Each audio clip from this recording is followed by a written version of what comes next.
ആഗോള ആഭ്യന്തര വിപണികളുടെ കൂടുതൽ വിശേഷങ്ങൾ നമ്മളോടൊപ്പം പങ്കുവെക്കുന്നതിനായിട്ട് in house expert Pradeep Chandrasekhar sir നമ്മളോടൊപ്പം ചേരുന്നുണ്ട്. Good morning Pradeep sir, welcome to the show. Morning Priya, morning viewers. US വിപണിയിലേക്ക് വരുന്ന നോക്കുകയാണെന്നുണ്ടെങ്കിൽ ഒരു ഫ്ലാറ്റ് നോട്ടിൽ തന്നെയായിരുന്നു കഴിഞ്ഞ സെഷനിൽ വ്യാപാരം അവസാനിപ്പിച്ചിട്ടുണ്ടായിരുന്നത്. ഇനിയിപ്പോൾ വരുന്ന വീക്കിലാണെങ്കിലും റിസൾട്ട് സീസൺ കമ്പനികളിലൊക്കെ തന്നെ റിസൾട്ടുകൾ റിലീസ് ചെയ്യാനിരിക്കുന്നുണ്ട്. ഒപ്പം തന്നെ ഈ പറഞ്ഞ പോലെ കോർ ഇൻഫ്ലേഷൻ ഡാറ്റയൊക്കെ തന്നെ വരാനിരിക്കുന്നുണ്ട്. സോ ഇത്തരം ഡാറ്റകളുടെ ഒക്കെ അടിസ്ഥാനത്തിൽ US വിപണി മുന്നോട്ടേക്ക് നോക്കുമ്പോൾ പ്രധാനമായിട്ട് നമ്മൾ ശ്രദ്ധിച്ചിരിക്കേണ്ട ലെവലുകൾ ഏതൊക്കെയാണ്?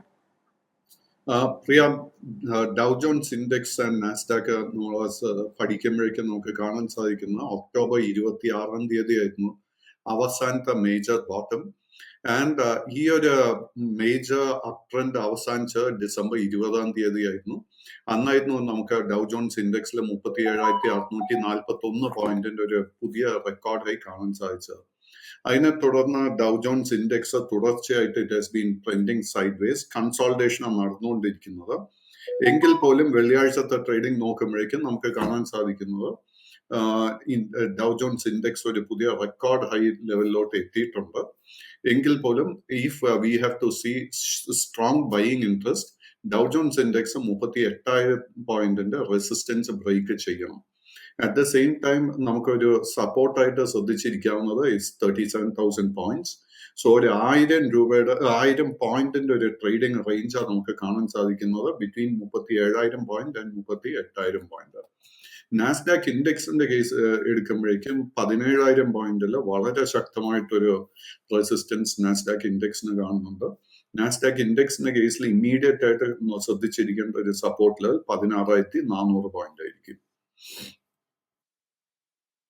കമോഡിറ്റി മാർക്കറ്റ്സിലേക്ക് നോക്കുമ്പോൾ ക്രൂഡിലേക്ക് പ്രത്യേകിച്ചും നോക്കുന്ന സമയത്ത് കഴിഞ്ഞൊരു വാരത്തിൽ ഒരു മുന്നേറ്റം തന്നെയായിരുന്നു അവസാന ട്രേഡിംഗ് സെഷനിലും കണ്ടത്.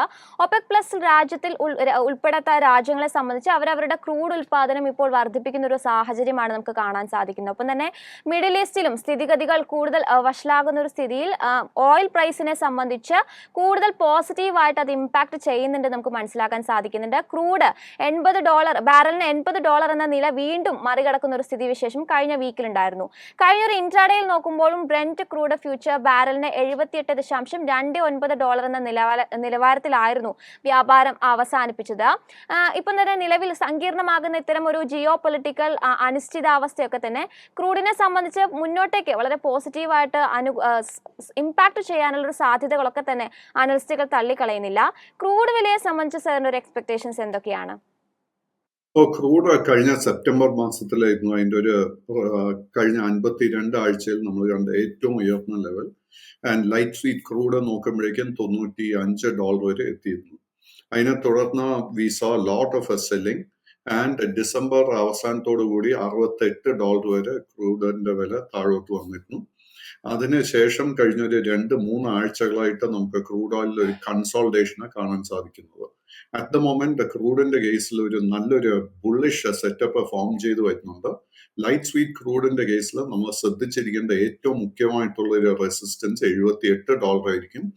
$78 റെസിസ്റ്റൻസ് ബ്രേക്ക് ചെയ്യാൻ സാധിച്ചു കഴിഞ്ഞാൽ long and short term trend ബുള്ളിഷായി വഴിമാറും. അറ്റ് ദ സെയിം ടൈം നമ്മൾ സപ്പോർട്ടായിട്ട് ശ്രദ്ധിച്ചിരിക്കേണ്ട ലെവൽ $69 ആയിരിക്കണം. ഗോൾഡിലേക്ക് നോക്കുമ്പോഴും സ്ഥിതി വ്യത്യസ്തമല്ല എന്ന് വേണം പറയാൻ. കഴിഞ്ഞ ആഴ്ചയിൽ സ്വർണത്തിനെ സംബന്ധിച്ച് $240 മുകളിൽ വ്യാപാരം അവസാനിപ്പിക്കാൻ വേണ്ടിയിട്ട് സാധിച്ചിട്ടുണ്ടായിരുന്നു. ഗോൾഡ് ഇന്നിപ്പോൾ നോക്കുകയാണെങ്കിലും 0.37% ഒരു മുന്നേറ്റം രേഖപ്പെടുത്തുന്നുണ്ട്. 256 ഔൺസിന് $256.36 എന്നുള്ള ഒരു ലെവലിലാണ് ഇപ്പോൾ മുന്നോട്ട് പോകുന്നത്.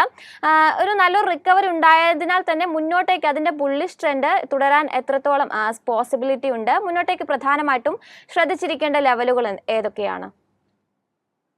സ്വർണത്തിന്റെ കേസ് എടുക്കുമ്പോഴേക്കും നവംബർ മാസത്തിൽ ഇതിന്റെ ഒരു റെക്കോർഡ് ഓൾ ടൈം ഹൈ $2,152 ആയിരുന്നു.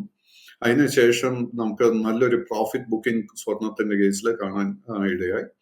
അറ്റ് ദ മൊമെന്റ് സ്വർണത്തിന്റെ short term trend side vase ആയിട്ടാണ് നമുക്ക് കാണുന്നത്. സോ സ്വർണത്തിൽ തിരിച്ചൊരു ഷോർട്ട് ടേം ബുള്ളിഷ്നെസ് വരണമെങ്കിൽ $2,080 റെസിസ്റ്റൻസ് ബ്രേക്ക് ചെയ്യണം. $2,080 റെസിസ്റ്റൻസ് ബ്രേക്ക് ചെയ്യാൻ സാധിച്ചു കഴിഞ്ഞാൽ ഓൾമോസ്റ്റ് ഒരു $40 നേട്ടം നമുക്ക് എക്സ്പെക്ട് ചെയ്യാം. അറ്റ് ദ സെയിം ടൈം നമ്മൾ ശ്രദ്ധിച്ചിരിക്കേണ്ട സപ്പോർട്ട് ഏരിയ $2015 ആയിരിക്കണം. ഇനി ആഭ്യന്തര വിപണിയിലേക്ക് നോക്കുമ്പോൾ IT സൂചിക നടത്തിയ ഒരു റാലിയിൽ പുതിയൊരു റെക്കോർഡ് ഉയരത്തിലേക്ക് എത്തിയ നിഫ്റ്റിയെയും സെൻസെക്സിനെയും നമുക്ക് കാണാൻ സാധിച്ചിരുന്നു. IT കമ്പനികളുടെ ഫലങ്ങളിൽ എസ്റ്റിമേഷനെ ബീറ്റ് ചെയ്തുകൊണ്ടുള്ള അത്ഭുതമൊന്നും നടന്നിട്ടുണ്ടായിരുന്നില്ല. പക്ഷേ HCL ടെക്കിനെ സംബന്ധിച്ച് കുറച്ചും കൂടെ ബെറ്റർ ആയിട്ടുള്ള റിസൾട്ടുകളൊക്കെ തന്നെ റിലീസ് ചെയ്യാൻ വേണ്ടി സാധിച്ചിട്ടുണ്ടായിരുന്നു. ഇൻഫിയും TCSും ഒക്കെ തന്നെ ഈ ഒരു ഓഹരികളിലൊക്കെ തന്നെ കഴിഞ്ഞൊരു സെഷനിൽ ഒരു ബൈയിങ് ഇൻട്രസ്റ്റ് കടന്നു വന്നിട്ടുണ്ടായിരുന്നു. കഴിഞ്ഞ ദിവസമാണെങ്കിൽ വിപ്രോ, HCL ടെക് മുതലായ കമ്പനികളൊക്കെ തന്നെ ഒരു ഔട്ട് പെർഫോമൻസ് കാഴ്ചവെച്ചിട്ടുണ്ടായിരുന്നു. അവരുടെ റിസൾട്ടുകളും വന്നിട്ടുണ്ടായിരുന്നു. IT സൂചികയെ സംബന്ധിച്ച് കഴിഞ്ഞൊരു സെഷനിൽ നോക്കുമ്പോൾ 52 ആഴ്ചയിൽ ഉയർന്ന നിലയിലേക്ക് കുതിക്കുന്ന ഒരു സ്ഥിതിവിശേഷം നമ്മളുടെ വിപണിയിൽ കാണാൻ സാധിച്ചിരുന്നു. ഒപ്പം തന്നെ കഴിഞ്ഞൊരു കുറച്ച് സെഷനുകളിലായിട്ട് റിലയൻസ് പ്രൊവൈഡ് ചെയ്യുന്ന ഒരു പിന്തുണ എന്ന് പറയുന്നതും എടുത്തു പറയേണ്ട കാര്യം തന്നെയാണ്. പുതിയൊരു ഹൈയിലേക്ക് എത്താൻ വേണ്ടിയിട്ട് റിലയൻസ് ഓഹരിക്ക് കഴിഞ്ഞൊരു വീക്കിൽ സാധിച്ചിട്ടുണ്ടായിരുന്നു. ഇനിയൊരു ഈ വീക്കിലേക്ക് നോക്കുമ്പോൾ റിലയൻസും ജിയോയും ഒക്കെ തന്നെ അവരുടെ റിസൾട്ട് നമ്പറുകളും റിലീസ് ചെയ്യാനിരിക്കുകയാണ്. വെള്ളിയാഴ്ച നിഫ്റ്റിയെ സംബന്ധിച്ച് 184 പോയിന്റിന്റെ ഒരു നേട്ടത്തിൽ 21,895 എന്നൊരു നിലയിലും സെൻസെക്സ് 542 പോയിന്റിന്റെ ഒരു നേട്ടത്തിൽ 72,568 എന്നൊരു നിലയിലുമായിരുന്നു വ്യാപാരം അവസാനിപ്പിച്ചിട്ടുണ്ടായിരുന്നത്. നിഫ്റ്റിയെ സംബന്ധിച്ച് കഴിഞ്ഞ ഒരു സെഷനിൽ 21,928 എന്നൊരു ഓൾ ടൈം ഹൈയിലേക്ക് അവസാന മണിക്കൂറുകളിലും കുതിച്ചിട്ടുണ്ടായിരുന്നു. സെൻസെക്സ് സംബന്ധിച്ച് 72,720 എന്നൊരു നിലയിലേക്ക് ഉയരുന്ന സ്ഥിതിവിശേഷം ഉണ്ടായിരുന്നു. ഇപ്പോൾ നിഫ്റ്റിയെ സംബന്ധിച്ച് 72 പോയിന്റുകളുടെ അകലം മാത്രമാണ് 22,000 എന്ന ലെവലിലേക്കുള്ള ഒരു ദൂരം. ഈ ആഴ്ചയിൽ തന്നെ ആ ഒരു മാർക്കും മറികടക്കാനായേക്കും എന്നൊരു എക്സ്പെക്ടേഷൻസും ഇപ്പോൾ അനലിസ്റ്റുകളിലൊക്കെ തന്നെ ഉണ്ട്. എങ്കിലും കഴിഞ്ഞൊരു വെള്ളിയാഴ്ച നമുക്ക് മാർക്കറ്റ് അവേഴ്സിന് ശേഷം CPI കണക്കുകളൊക്കെ തന്നെ വന്നിട്ടുണ്ടായിരുന്നു. ഇത്തവണ 5.69% എന്നൊരു 4 മാസത്തെ ഉയർന്ന നിലയിലേക്ക് CPI വർദ്ധിക്കുന്ന ഒരു സ്ഥിതിയാണ് കാണാൻ സാധിച്ചത്. കോർ ഇൻഫ്ലേഷൻ, അതായത് ഈ ഫുഡ്, ഫ്യൂവലൊക്കെ എക്സ്ക്ലൂഡ് ചെയ്തിട്ടുള്ള കോർ ഇൻഫ്ലേഷന്റെ കേസ് നോക്കുമ്പോൾ 3.9% കുറഞ്ഞിട്ടുണ്ട് എന്നുള്ളൊരു പോസിറ്റീവ് ഫാക്ടറും അവിടെ നിലനിൽക്കുന്നുണ്ട്. അനലിസ്റ്റുകളുടെ എസ്റ്റിമേഷനേക്കാളും താഴ്ന്ന കണക്കുകളാണ് ഇപ്പോൾ വന്നിരിക്കുന്നത് എന്നാണ് ഇപ്പോൾ നമുക്ക് മനസ്സിലാക്കാൻ സാധിക്കുന്നത്. എങ്കിൽ പോലും ഇപ്പോൾ ഈ CPI ഇൻഫ്ലേഷൻ നോക്കുമ്പോൾ 4% തന്നെ മുകളിൽ തുടരുന്നു എന്ന് നമുക്ക് അറിയാൻ സാധിക്കുന്നുണ്ട്. സോ ഇത് എത്രത്തോളം നമ്മളുടെ വിപണിയെ സ്വാധീനിക്കാനുള്ള സാധ്യതയുണ്ട്? ഒപ്പം തന്നെ നിഫ്റ്റിയെ സംബന്ധിച്ച് സാറിന്റെ മുന്നോട്ടേക്കുള്ള ഒരു എക്സ്പെക്ടേഷൻസ് എന്തൊക്കെയാണ്? സോ പ്രിയ, നമുക്ക് നിഫ്റ്റി IT ഇൻഡെക്സ് വെച്ച് സ്റ്റാർട്ട് ചെയ്യാം. Nifty IT index, Nifty 50, Nifty bank index മുതലായ ഇൻഡെക്സസിന്റെ ഒപ്പം തന്നെ ഒക്ടോബർ 26 ആയിരുന്നു അതിന്റെ ഒരു ബോട്ടം നമുക്ക് കാണാൻ സാധിക്കുന്നത്. ആൻഡ് നിഫ്റ്റി ITയുടെ കേസിൽ 30,000 പോയിന്റ് വളരെ മേജർ ഒരു സപ്പോർട്ടായി മാറിയിട്ടുണ്ട്. ആൻഡ് സിൻസ് ദെൻ നമുക്ക് നിഫ്റ്റി IT ഇൻഡെക്സിലും ഒത്തിരി നേട്ടം കഴിഞ്ഞ 2-3 മാസത്തിനിടെ കാണാനിടയുണ്ടായി. And since December Nifty 50, Nifty bank ഇൻഡെക്സിന്റെ ഒപ്പം തന്നെ നിഫ്റ്റി IT ഇൻഡെക്സിലും നമുക്കൊരു കൺസോൾട്ടേഷനെ കാണാൻ സാധിച്ചത്. വെള്ളിയാഴ്ചത്തെ ട്രേഡിംഗിൽ നമുക്ക് കാണാൻ സാധിച്ചത് ഓപ്പണിംഗ് നിമിഷങ്ങളിൽ തന്നെ നമുക്കൊരു ഗ്യാപ്പ് അപ്പ് ഓപ്പണിംഗ് കാണാൻ സാധിച്ചു. ആൻഡ് ക്ലോസിംഗ് ടൈമിലും വളരെ സ്ട്രോങ് ആയിട്ടായിരുന്നു നിഫ്റ്റി IT ഇൻഡെക്സ് ക്ലോസ് ചെയ്തത്. നിഫ്റ്റി IT ഇൻഡെക്സിന്റെ കേസിൽ അടുത്ത മേജർ റെസിസ്റ്റൻസ് നമുക്ക് കാണാൻ സാധിക്കുന്നത് 37,360 പോയിന്റിലാണ്. And at this point of time നമുക്ക് IT ഇൻഡെക്സിലും ഒരു വീക്ക്നെസ്സും കാണുന്നില്ല. കറക്ഷൻ നടക്കുന്ന സമയത്ത് നമുക്ക് നല്ല ഫൈനാൻഷ്യൽ പെർഫോമൻസ് നൽകുന്ന സ്റ്റോക്സിലൊക്കെ തന്നെ നമുക്ക് ലോങ് പൊസിഷൻ എടുക്കാൻ സാധിക്കും. നിഫ്റ്റി 50യുടെ കേസ് എടുക്കുമ്പോഴേക്കും അഗെയിൻ അണ്ടർടോൺ വളരെ ബുള്ളിഷായി തന്നെ തുടരുന്നു. കഴിഞ്ഞ 3-4 ആഴ്ച ഒരു കൺസോൾട്ടേഷൻ ഫേസിലായിരുന്നു Nifty 50. And my expectation is that Nifty 50 22,000 point മാത്രമല്ല, ആ ലെവല് ബ്രേക്ക് ചെയ്ത് ചുരുങ്ങിയത് ഒരു 300 പോയിന്റ് നേട്ടം കൂടെ നമുക്ക് നൽകുമെന്നാണ് ഞാൻ വിശ്വസിക്കുന്നത്.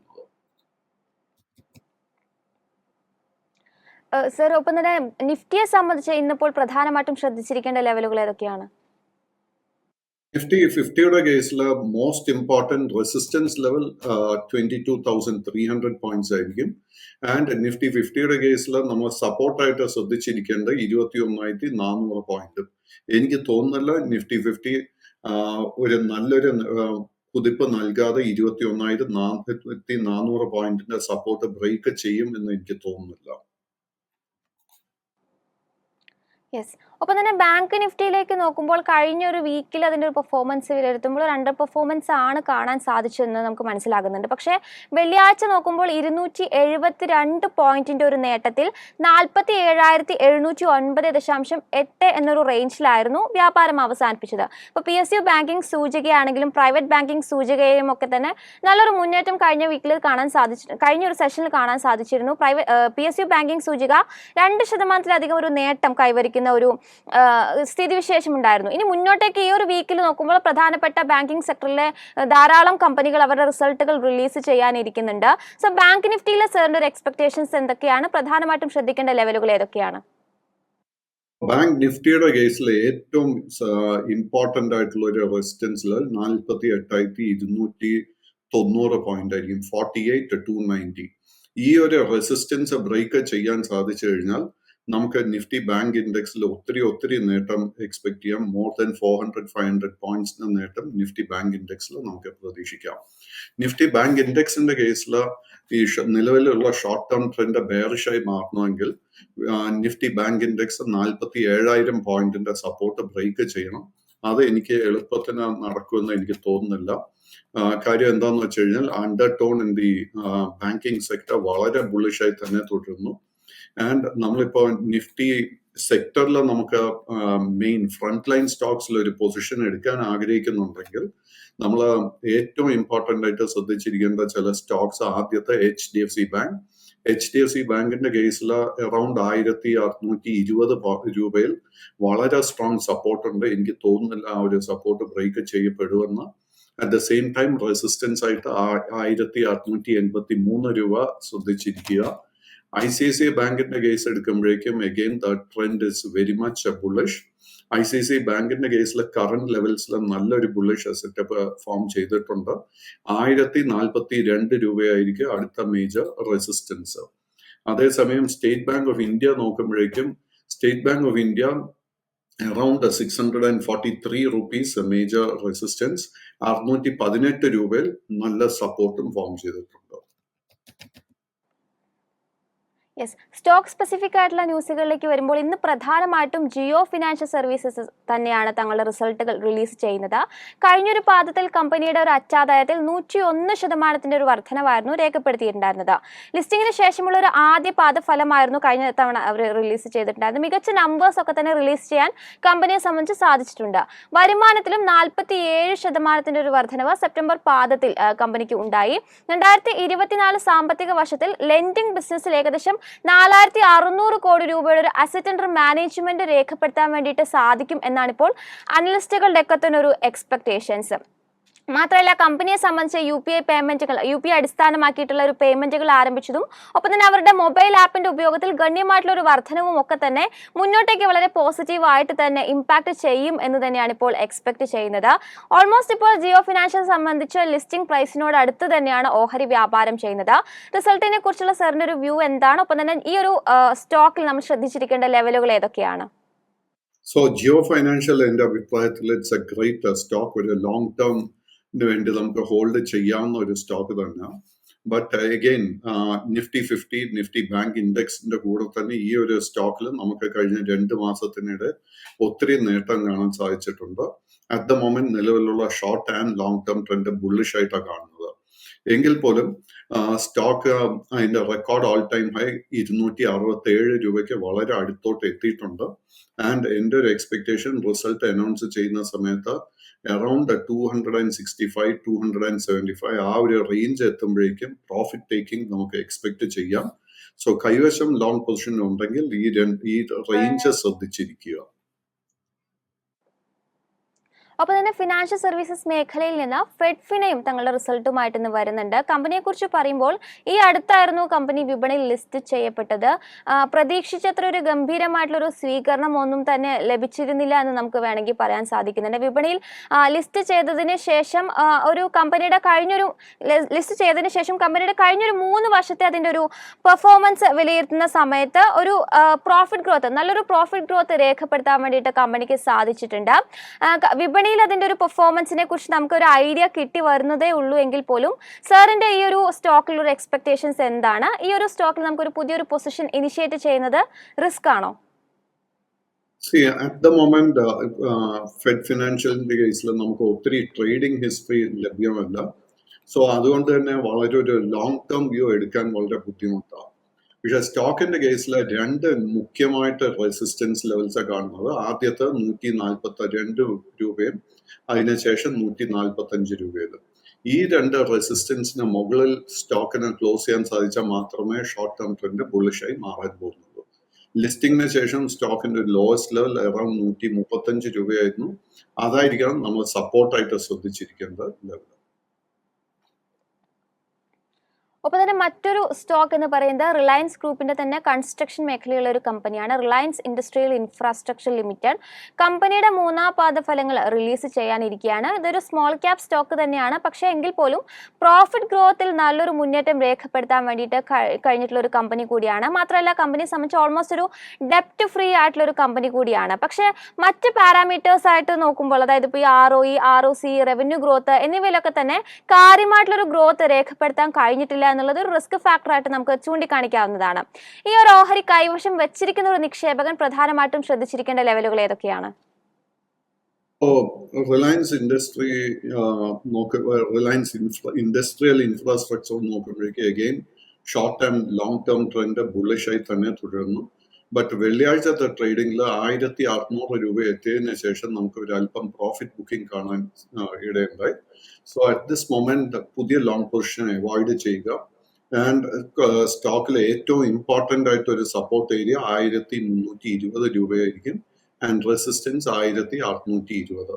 സോ 1320, 1620 ഇടയ്ക്ക് it will be a trading range. കമ്പനിയായിട്ടുള്ള ഏഞ്ചൽ വൺ ഇന്നിപ്പോൾ റിസൾട്ട് റിലീസ് ചെയ്യാനിരിക്കെ കമ്പനിയുടെ ഒരു ബിസിനസ് അപ്ഡേറ്റ്സുകൾ കഴിഞ്ഞ തവണ വന്നത് വളരെയധികം പോസിറ്റീവായിട്ടുള്ള നമ്പേഴ്സ് കമ്പനിക്ക് റിലീസ് ചെയ്യാൻ വേണ്ടി സാധിച്ചിട്ടുണ്ടായിരുന്നു. ഓൾമോസ്റ്റ് അവരുടെ ക്ലയന്റ് ബേസിൽ 55.5% വർധനവ് രേഖപ്പെടുത്താൻ വേണ്ടി സാധിച്ചിട്ടുണ്ട്. തൊട്ടു മുൻപുള്ള പാദത്തെ വെച്ച് നോക്കുമ്പോഴും 14% ഒരു വർധനവ് ക്ലയന്റ് ബേസിൽ രേഖപ്പെടുത്തിയിട്ടുണ്ട്. ഒപ്പം തന്നെ അവരുടെ നമ്പർ ഓഫ് ഓർഡേഴ്സിൽ നോക്കുകയാണെങ്കിലും 54% ഒരു വർധനവ് തന്നെയാണ് ഉണ്ടായിരിക്കുന്നത്. അതായത് നല്ലൊരു ബിസിനസ് നമ്പേഴ്സ് ഒക്കെ തന്നെ കമ്പനിക്ക് റിലീസ് ചെയ്യാൻ വേണ്ടിയിട്ട് സാധിച്ചിട്ടുണ്ടായിരുന്നു. അതിനാൽ തന്നെ ഈ റിലീസ് ചെയ്ത സമയത്തൊക്കെ തന്നെ ഈ ഒരു ഓഹരിയിൽ നല്ലൊരു മുന്നേറ്റം കാണാൻ സാധിച്ചിട്ടുണ്ടായിരുന്നു. ഈ ഒരു ഓഹരിയിലുള്ള സാറിന്റെ ഒരു എക്സ്പെക്ടേഷൻസ് എന്തൊക്കെയാണ്? പ്രധാനമായിട്ടും നമ്മൾ ശ്രദ്ധിക്കേണ്ട ലെവലുകൾ ഏതൊക്കെയാണ്? പ്രിയം, കഴിഞ്ഞ 3 മാസത്തിനിടെ ഏഞ്ചൽ വണ്ണിൽ നമുക്ക് ഒത്തിരി നേട്ടം കാണാൻ സാധിച്ചു. ആൻഡ് കഴിഞ്ഞ ആഴ്ച സ്റ്റോക്ക് ഒരു റെക്കോർഡ് ഓൾ ടൈം ഹൈ 3900 രൂപ വരെ എത്തിയിരുന്നു. At this point of time stock ഒരു അല്പം ഓവർ ഹീറ്റഡ് ആയിട്ട് എനിക്ക് കാണുന്നത്. ആൻഡ് നമ്മുടെ കൈവശം ലോങ് പൊസിഷൻസ് ഉണ്ടെങ്കിൽ തീർച്ചയായിട്ടും നമ്മൾ പ്രോഫിറ്റ് ടേക്കിങ്ങിന് വേണ്ടി ഒരുങ്ങണം. 3650 രൂപ നമ്മൾ സപ്പോർട്ടായിട്ട് വാച്ച് ചെയ്തിരിക്കുക. പുതിയ ലോങ് പൊസിഷൻസ് കറന്റ് ലെവലിൽ അഡ്വൈസ് ചെയ്യുന്നില്ല.